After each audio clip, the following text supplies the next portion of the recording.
어머니가 동사무소 직원 앞에서 손이 떨리던 그 모습을 나는 평생 잊을 수 없습니다.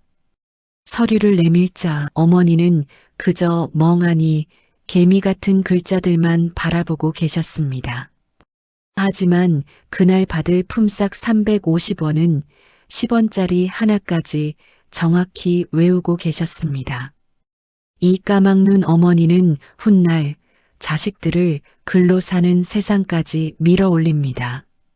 그래서 오늘 숫자는 몰라도 사랑만큼은 정확했던 한 사람의 인생을 들려드리려 합니다.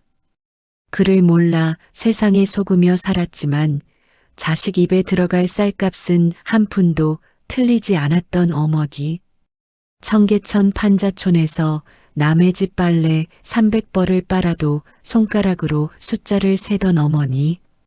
지금 나는 글을 읽고 쓸 수 있지만 그 시절 어머니의 희생은 어떤 문자로도 다 쓸 수 없습니다. 새벽 4시 일용직 인력시장에서 덩치 큰 남자들 틈에 끼어 손을 번쩍 들던 어머니의 뒷모습이 가정통신문 들고 이웃집 문 두드릴 때 떨리던 어머니의 손이 보리밥 위에 누룽지만 긁으며 이게 제일 고소하다 거짓말하던 어머니의 저녁이 자식 나이 어느덧 70 그런데도 어머니 이름 석자만 떠올리면 여전히 가슴이 먹먹해집니다. 글은 몰라도 자식 사랑하는 마음만큼은 한 번도 계산하지 않았던 까막눈 어머니의 이야기 지금 시작합니다. 눈을 뜨면 어머니가 가장 먼저 마주하시던 것은 벽지 대신 붙여놓은 누런 신문지였습니다. 청계천 판자촌 우리 집 벽은 합판 사이로 바람이 들어와서 신문지를 겹겹이 발라야 했습니다. 그 신문지에는 온통 개미 같은 글자들이 빼곡했지만 어머니에게는 그저 벽을 막는 종이 조각일 뿐이었습니다. 세상은 온통 읽을 수 없는 글자들로 가득했습니다. 골목 어귀가게 간판도 버스 번호판도 모두 어머니를 외면하는 것 같았습니다. 어릴 적 나는 어머니와 동사무소에 함께 간 적이 있었습니다. 직원이 서류를 내밀 때마다 어머니의 손이 떨리는 것을 보았습니다. 어디에 도장을 찍어야 하는지 물어보시면 한숨 섞인 대답이 돌아왔습니다. 직원의 눈빛에서 글도 모르냐는 비웃음을 읽을 수 있었습니다. 그때 어린 나는 어머니가 왜 저렇게 작아지시는지 이해할 수 없었습니다. 하지만 어머니는 시장 바닥에서 시퍼런 배춧잎을 세는 법만큼은 본능적으로 익히고 계셨습니다. 하나, 둘, 셋. 손가락을 접으며 세는 것이 어머니가 할 수 있는 유일한 계산이었습니다. 10개가 넘어가면 다시 손가락을 펴고 세기를 반복하셨습니다. 그렇게 배추 20포기를 세고 무 30개를 세셨습니다. 시장 아주머니들은 어머니보다 빨리 계산했지만 어머니는 틀리지 않으셨습니다. 느려도 정확하셨습니다. 그것이 어머니가 살아남는 방법이었습니다. 나는 어머니가 달력을 보실 때마다 가슴이 아팠습니다. 숫자를 읽지 못하시는 어머니는 달력의 날짜를 셀 수 없었습니다. 하지만 내 육성회비 내는 날만큼은 심장에 새겨두셨습니다.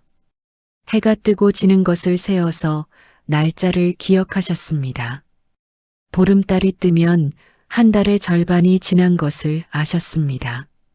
그렇게 육성회비 내는 날이 다가오면 어머니는 품삯을 모으셨습니다. 10원짜리 동전을 손가락으로 세며 모자라지 않게 챙기셨습니다. 까막눈으로 사는 세월은 매일이 두려움의 연속이었을 것입니다. 하지만 어머니에게도 해가 뜨는 시간이 있었습니다. 1972년 겨울 청계천 판자촌의 새벽은 매캐한 연탄가스 냄새와 함께 시작되었습니다. 어머니는 시계를 볼 줄 몰랐지만 닭이 울면 일어나야 한다는 것을 아셨습니다. 아직 깜깜한 새벽 4시쯤이었을 것입니다. 무릎까지 오는 고무 장화를 신고 남들이 잠든 시간에 집을 나가셨습니다. 나와 동생들은 아직 꿈속이었습니다. 얇은 이불을 덮고 옹기종기 모여 자는 우리 얼굴을 한 번씩 쓰다듬고 나가시던 어머니의 손길이 기억납니다. 골목길은 컴컴했습니다. 가로등도 제대로 없어서 어머니는 손전등을 들고 걸으셨습니다.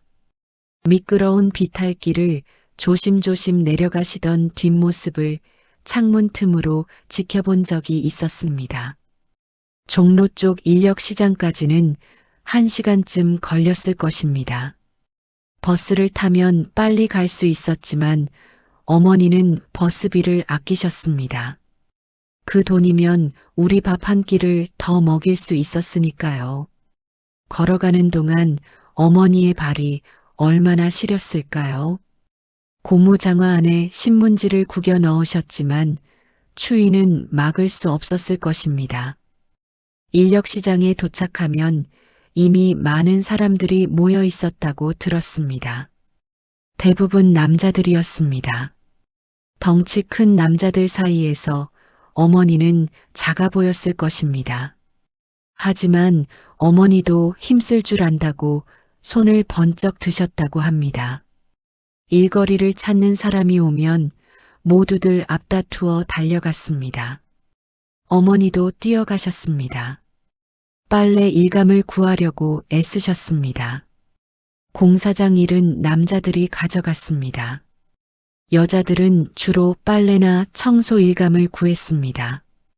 운이 좋으면 하루 일감을 구하셨습니다. 운이 나쁘면 빈손으로 돌아오셔야 했습니다. 그럴 때는 발걸음이 무거우셨을 것입니다. 우리 얼굴이 떠오르셨을 것입니다. 일감을 구하시면 그 자리에서 일당을 물으셨습니다. 하루에 얼마냐고 물으시면 숫자를 말해 주었습니다. 어머니는 손가락으로 세며 외우셨습니다. 절대 잊어버리지 않으려고 머릿속으로 계속 되뇌셨습니다. 일을 마치고 돈을 받을 때 한 푼이라도 모자라면 안 되었으니까요. 그렇게 구한 일자리에서 어머니는 치욕을 견뎌야 했습니다. 어머니가 남의 집 빨래를 하러 가시면 하루 종일 쪼그려 앉아 계셔야 했습니다. 커다란 양은 대야에 빨래를 담그고 비누칠을 하셨습니다. 손이 트고 갈라지셨습니다. 겨울철 찬물에 손을 담그면 손가락 감각이 사라졌을 것입니다. 하지만 멈출 수 없으셨습니다. 일을 마쳐야 돈을 받을 수 있었으니까요. 빨래를 다 하고 나면 주인집 아주머니가 돈을 주었습니다. 300원이라고 했는데 280원을 주는 경우가 있었다고 합니다. 어머니는 손가락으로 세며 확인하셨습니다. 100원짜리 2장, 10원짜리 8개. 모자란다는 것을 아셨습니다. 용기를 내어 말씀하셨습니다. 300원이라고 하셨는데 20원이 모자랍니다라고 말씀하셨습니다. 주인집 아주머니는 코웃음을 쳤습니다. 글도 모르는 것이 계산은 하냐고 비웃었습니다. 하지만 어머니는 물러서지 않으셨습니다. 분명히 300원이라고 하셨다고 다시 말씀하셨습니다. 결국 아주머니는 투덜거리며 20원을 더 주었습니다. 어머니는 그 돈을 꼭 쥐고 집으로 돌아오셨습니다. 공사장에서 모래를 나르는 일도 하셨습니다. 무거운 삽으로 모래를 퍼서 수레에 담으셨습니다. 허리가 끊어질 것 같으셨을 것입니다. 하지만 참으셨습니다. 남자들만큼 일을 해야 같은 돈을 받을 수 있었으니까요. 조금이라도 게으름을 피우면 내일부터 일거리가 끊겼습니다. 그래서 이를 악물고 버티셨습니다. 저녁이 되어 일당을 받으셨습니다. 400원이라고 했던 돈을 정확히 받았는지 확인하셨습니다. 100원짜리 4장 맞았습니다. 받은 돈은 늘 꼬깃꼬깃했습니다. 주머니 깊숙이 넣고 집으로 오셨습니다. 집에 와서 돈을 펼쳐놓고 다시 세셨습니다. 장부에 적지 못하셨습니다. 대신 손가락 마디마디에 맺힌 굳은 살로 그 돈을 기억하셨습니다. 나 공책값 30원, 동생 운동화 밑창갈 돈 50원, 막내 크레파스 값 40원. 어머니 머릿속 가계부에는 오직 자식들의 이름만 적혀 있었습니다. 계산은 못해도 품삯이 단 1원이라도 모자라면 기어이 받아내셨습니다. 그것은 돈이 아니라 자식의 생명줄이었기 때문입니다. 그렇게 모은 돈으로 차린 저녁상에는 늘 김이 모락모락 나는 보리밥이 올라왔습니다. 쌀이 귀한 시절이라 보리를 섞어 지으셨습니다. 보리가 더 많고 쌀이 조금 섞인 밥이었습니다. 반찬은 된장찌개와 김치가 전부였습니다. 우리는 배가 고팠지만 투정하지 않았습니다. 이것이 우리가 먹을 수 있는 전부라는 것을 알았기 때문입니다. 어머니는 밥을 퍼주셨습니다. 우리 그릇에 먼저 가득 담아주셨습니다. 조금이라도 더 먹이고 싶으셨던 것입니다. 어머니 그릇에는 밥을 조금만 담으셨습니다. 내가 왜 엄마는 적게 먹느냐고 물었습니다. 어머니는 웃으며 대답하셨습니다. 엄마는 냄비 바닥에 눌어붙은 누룽지가 제일 맛있다고 말씀하셨습니다. 이게 제일 고소하고 맛있다고 거짓말을 하셨습니다. 숭늉을 말아 먹으면 속이 든든하다고도 하셨습니다. 우리는 그런가 보다 하고 밥을 먹었습니다. 어머니는 정말로 누룽지만 긁어 드셨습니다. 바닥에 눌어붙어 거뭇거뭇한 누룽지였습니다. 물을 부어 불려서 드셨습니다. 배는 고프셨을 것입니다. 하지만 참으셨습니다. 우리가 배불리 먹는 모습을 보는 것이 더 좋으셨던 것입니다. 가끔 우리가 밥을 남기면 어머니는 그것을 받아 드셨습니다. 아까워서 버릴 수가 없으셨던 것입니다. 한 톨이라도 더 드셔야 내일 일할 힘이 생기셨으니까요. 어린 우리는 어머니의 배가 무한대인 줄 알았습니다. 어머니는 조금만 드셔도 배부른 줄 알았습니다. 하지만 그것은 거짓말이었습니다. 어머니도 배가 고프셨습니다. 밤이 되면 어머니 배에서 꼬르륵 소리가 났을 것입니다. 잠을 자려고 누우시면 속이 텅 빈 것이 느껴지셨을 것입니다. 하지만 내색하지 않으셨습니다. 우리가 미안해할까봐 참으셨습니다. 지금 생각하면 어머니가 모르셨던 것은 숫자가 아니라 당신 자신의 고통이었다는 사실을 알게 됩니다. 어머니는 당신의 고통은 세지 않으셨습니다. 오직 우리의 행복만 세셨습니다. 우리가 웃는 횟수를 세셨습니다. 우리가 밥 한 숟가락 더 먹는 것을 세셨습니다. 그것이 어머니 기쁨의 전부였습니다. 그러던 어느 날 내가 학교에서 가정통신문을 가져왔습니다. 내가 학교에서 돌아와 하얀 종이 한 장을 내밀었을 때 어머니의 표정이 굳어지셨습니다. 가정통신문이었습니다. 그 종이를 받아드신 어머니의 손이 떨리는 것을 보았습니다. 빼곡하게 적힌 글자들이 어머니 눈앞에서 어른거렸을 것입니다. 나는 읽어보라고 선생님이 주셨다고 말씀드렸습니다. 어머니는 그 종이를 들여다보셨습니다. 하지만 한 글자도 읽을 수 없으셨을 것입니다.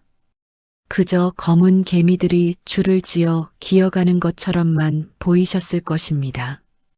어머니는 나에게 물어보지 않으셨습니다. 나 앞에서 그를 모른다는 것을 들키고 싶지 않으셨던 것입니다. 엄마는 뭐든 다 안다고 믿는 내 눈빛이 무너질까 두려워하셨던 것입니다. 저녁을 차려주시고 우리를 재운 후 어머니는 조용히 집을 나가셨습니다. 이웃집 윤 여편네를 찾아가셨습니다. 윤 여편네는 글을 읽을 줄 알았습니다. 다음 날 아침 어머니께서 말씀하셨습니다. 다음 주에 소풍을 간다고 하셨습니다. 도시락과 간식을 싸주고 버스비 200원을 보내야 한다고 하셨습니다. 나는 고개를 끄덕였습니다. 그때는 어머니가 어떻게 그것을 아셨는지 궁금하지 않았습니다. 하지만 훗날 이웃에게서 들었습니다. 어머니가 그날 밤 윤 여편네 집 문을 두드리셨다는 것을 말입니다. 떨리는 손으로 가정통신문을 내밀며 읽어달라고 부탁하셨다는 것을 말입니다. 그를 모른다는 수치심보다 자식의 학업 내용을 놓칠까봐 두려워하셨던 어머니의 마음을 이제는 알 것 같습니다. 학교 근처에도 못 가보신 어머니였습니다. 일제강점기에 태어나 학교 문턱도 밟아보지 못하셨습니다. 여자아이는 학교 보낼 필요 없다는 시절이었습니다. 그래서 어머니는 평생 글을 배우지 못하셨습니다. 하지만 우리만큼은 달랐습니다. 우리만큼은 펜대 굴리는 사람이 되길 바라셨습니다. 그래서 밤새도록 남의 집 바느질감에 눈을 붙이셨습니다. 한 땀 한 땀 바느질하며 번 돈으로 우리 학비를 대셨습니다. 눈이 침침해져도 참으셨습니다. 허리가 끊어져도 버티셨습니다. 우리가 학교에 다닐 수 있다면 그것으로 충분하셨습니다. 어머니에게 글자는 평생의 한이었고 자식은 그 한을 풀어줄 유일한 문장이었습니다. 그해 겨울 우리 집에 가장 추운 밤이 찾아왔습니다. 한방눈이 쏟아지는 밤이면 어머니는 잠을 이루지 못하셨습니다. 눈이 쌓이면 내일 일감이 끊길 것을 아셨기 때문입니다. 창밖을 내다보며 쌓이는 눈을 바라보셨습니다. 한 뼘, 두 뼘 점점 높아지는 눈을 보며 한숨만 내쉬셨습니다. 눈이 오면 빨래 일도 공사장 일도 모두 멈췄습니다. 일이 없으면 돈을 벌 수 없으셨습니다. 돈이 없으면 밥을 지을 수 없으셨습니다. 어머니는 창고에 남은 연탄을 세어보셨습니다. 2장밖에 남지 않았습니다. 숫자를 세신 것이 아니라 남은 온기의 시간을 세신 것입니다. 하나, 둘, 이틀치 연탄이었습니다. 내일 모레면 떨어질 것이었습니다. 연탄 장수에게 외상으로 달라고 해야 할까 고민하셨을 것입니다. 하지만 이미 밀린 외상값이 있으셨습니다. 더 이상 외상을 줄지 모르겠다는 생각을 하셨을 것입니다. 남은 연탄 2장을 아껴 쓰셔야 했습니다. 아궁이에 연탄 1장을 넣고 불을 지피셨습니다. 방 안이 조금씩 따뜻해졌습니다. 하지만 충분하지 않았습니다. 우리가 추워하며 이불 속으로 파고들었습니다. 어머니는 우리를 윗목으로 보내셨습니다. 제일 따뜻한 곳에 우리를 눕히셨습니다. 우리 발목이 시릴까봐 당신의 아랫목을 내어주셨습니다. 어머니는 차가운 윗목에서 웅크리고 누우셨습니다. 등 뒤로 냉기가 스며들었을 것입니다. 벽에서 찬 기운이 그대로 전해졌을 것입니다. 이불을 목까지 끌어올리셨지만 추위는 막을 수 없으셨을 것입니다. 몸을 동그랗게 말고 잠을 청하셨을 것입니다. 하지만 잠이 오지 않으셨을 것입니다. 추위 때문이기도 했지만 걱정 때문이기도 했을 것입니다. 내일 일감을 구하지 못하면 어쩌나 하는 걱정이었을 것입니다. 우리 밥은 어떻게 지어야 하나 하는 걱정이었을 것입니다. 연탄은 어디서 구해야 하나 하는 걱정이었을 것입니다. 그 구분 등 위로 겨울밤은 참혹하게 깊어만 갔습니다. 밤새 뒤척이시다가 동이 틀 무렵 잠드셨을 것입니다. 얼마나 주무셨을까 우리 깨는 소리에 눈을 뜨셨을 것입니다. 몸이 뻐근하셨을 것입니다. 그리고 세월이 흘러 우리가 장성했습니다. 우리가 장성해 번듯한 아파트에 어머니를 모셨습니다. 청계천 판자촌을 떠나 고층 아파트에 살게 되었습니다. 깨끗한 방과 따뜻한 보일러가 있는 집이었습니다. 우리는 효자효녀가 되어 어머니를 모셨습니다. 하지만 어머니는 여전히 그를 모르셨습니다. 엘리베이터를 탈 때마다 숫자를 헷갈려 하셨습니다. 몇 층 버튼을 눌러야 하는지 알 수 없으셨습니다. 우리가 12층이라고 알려드렸습니다. 하지만 어머니는 그 숫자를 기억할 수 없으셨습니다. 그래서 다른 사람이 버튼을 누를 때까지 기다리셨습니다. 그리고 그 사람 뒤에 서서 함께 올라가셨습니다. 아파트 단지 안에서 길을 잃으실 때도 있었습니다. 동번호를 읽을 수 없으셨기 때문입니다. 이 집 저 집을 헤매시다가 겨우 찾아오셨습니다. 우리는 비싼 보약을 사다 드렸습니다. 하지만 어머니는 시장에서 산 검은 봉지 속 콩나물을 더 귀하게 여기셨습니다. 그것이 어머니가 아시는 음식이었기 때문입니다. 화려한 식당보다 국밥집이 편하셨습니다. 백화점보다 시장이 익숙하셨습니다. 평생을 결핍이라는 숫자에 갇혀 사셨던 탓에 풍요라는 단어는 끝내 어머니의 언어가 되지 못했습니다. 우리는 어머니를 병원에 모셨습니다. 건강검진을 받으러 갔습니다. 의사 선생님이 문진표를 주셨습니다. 어머니는 그것을 들고 한참을 망설이셨습니다. 결국 나에게 도움을 청하셨습니다. 내가 대신 적어드렸습니다. 그 모습을 보며 나는 눈물을 글썽였습니다. 미안했습니다. 어머니가 글을 배울 수 있게 해드리지 못해서 미안했습니다. 어머니는 내 손을 잡으셨습니다. 괜찮다고 말씀하셨습니다. 내가 글을 읽을 수 있어서 행복하다고 말씀하셨습니다. 내가 대학까지 나와서 자랑스럽다고 말씀하셨습니다. 어머니 손등 위에 검버섯이 가득했습니다. 그 검버섯은 어머니가 그토록 치열하게 써내려온 이 세상 가장 슬픈 계산서였습니다. 손가락 마디마디에 굳은 살도 여전했습니다. 평생 일하신 흔적이 고스란히 남아 있었습니다. 그것이 어머니 인생의 증거였습니다. 글은 몰라도 자식 사랑하는 마음만큼은 한 번도 계산하지 않고 사셨다는 증거였습니다. 나는 어머니의 손을 꼭 잡았습니다. 이 손이 나를 키우셨습니다. 이 손이 우리를 지키셨습니다. 글을 쓰지 못했지만 사랑을 새기신 손이었습니다. 이제 어머니께 마지막으로 전하고 싶은 말이 있습니다. 이제는 가물가물해진 그 시절을 돌아봅니다. 1972년 청계천 판자촌에서 시작된 어머니의 이야기가 70평생을 살아온 지금 제 기억 속에 선명합니다.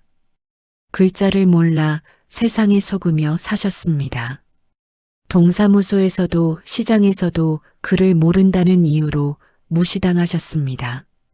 하지만 자식 사랑하는 마음만큼은 한 번도 계산기를 두드리지 않으셨습니다. 덧셈을 몰라도 자식에게 필요한 것은 정확히 아셨습니다.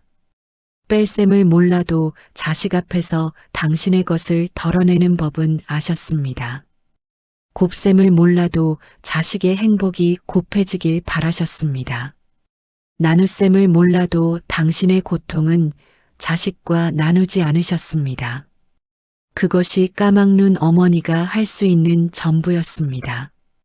오늘 저는 하늘에 계신 어머니께 여쭤보고 싶습니다. 이제는 짐을 내려놓고 편히 쉬고 계신가요? 평생 등에 지고 다니시던 무거운 짐을 내려놓으셨나요? 그를 몰라서 미안하다는 마음도 내려놓으셨나요? 어머니의 희생이 있었기에 저는 숫자를 배우고 세상을 읽게 되었습니다. 어머니가 손가락으로 세시던 그 품삯으로 저는 학교에 다닐 수 있었습니다. 어머니가 누룽지만 드시며 저에게 쌀밥을 주셨기에 저는 잘할 수 있었습니다. 이제 제가 어머니께 편지를 씁니다. 비록 어머니는 이 글자를 읽지 못하시겠지만 마음으로 느끼실 것입니다.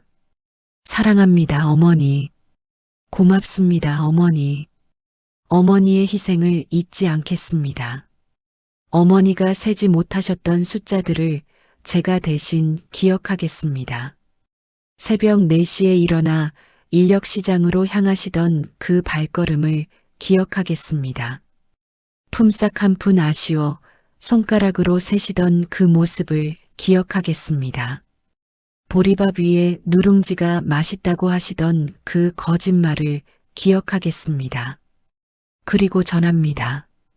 어머니 덕분에 저는 글을 읽고 세상을 살아갈 수 있었습니다. 이제 편히 쉬십시오, 어머니. 더 이상 숫자를 세지 않으셔도 됩니다. 어머니의 사랑은 이미 무한되었으니까요.